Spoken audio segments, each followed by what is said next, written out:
Abraham was very old and wise, and he loved his son Isaac with all his heart. Abraham wanted to find a perfect wife for Isaac, someone who would be kind and loving, just like his own mother Sarah. Abraham called his most trusted servant Eliezer and said, "Eliezer, it is time for Isaac to have a wife. I want you to journey to my homeland and find a bride for him. The woman you choose should be caring, gentle, and have a good heart." Eliezer nodded and set off on a long journey. He travelled with a caravan of camels, carrying gifts and treasures for the family who would become part of Abraham's descendants. One evening, as the sun was setting, Eliezer reached the city where Abraham's relatives lived. He knew this was the place to begin his search. Eliezer prayed to God, asking for a sign to help him find the right woman for Isaac. As he approached a well in the city, Eliezer saw a group of young women drawing water. He decided to ask one of them for a drink, and the first young woman to offer him water was named Rebekah.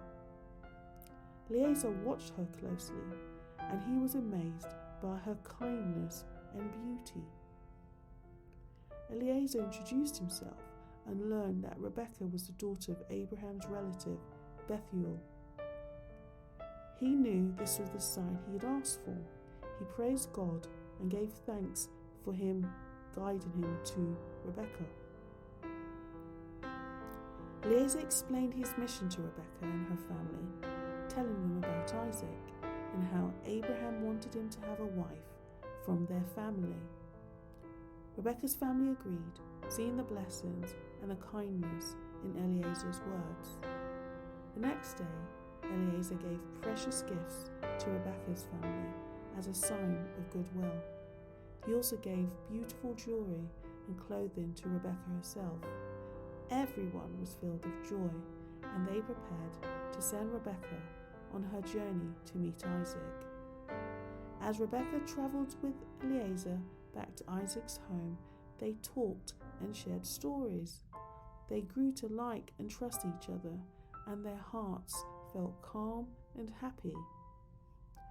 Finally, they arrived at Isaac's home. Isaac was out in the fields, meditating in the peacefulness of nature. Rebekah, veiled in her wedding attire, approached him.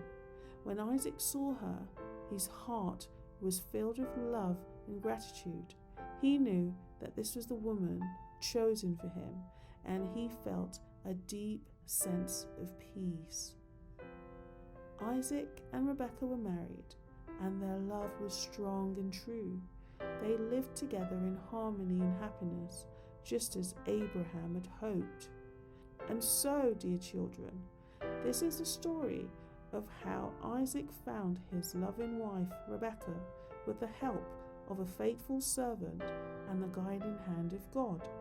It reminds us that sometimes when we trust in the goodness of our hearts and have faith, everything falls into place, just as it should.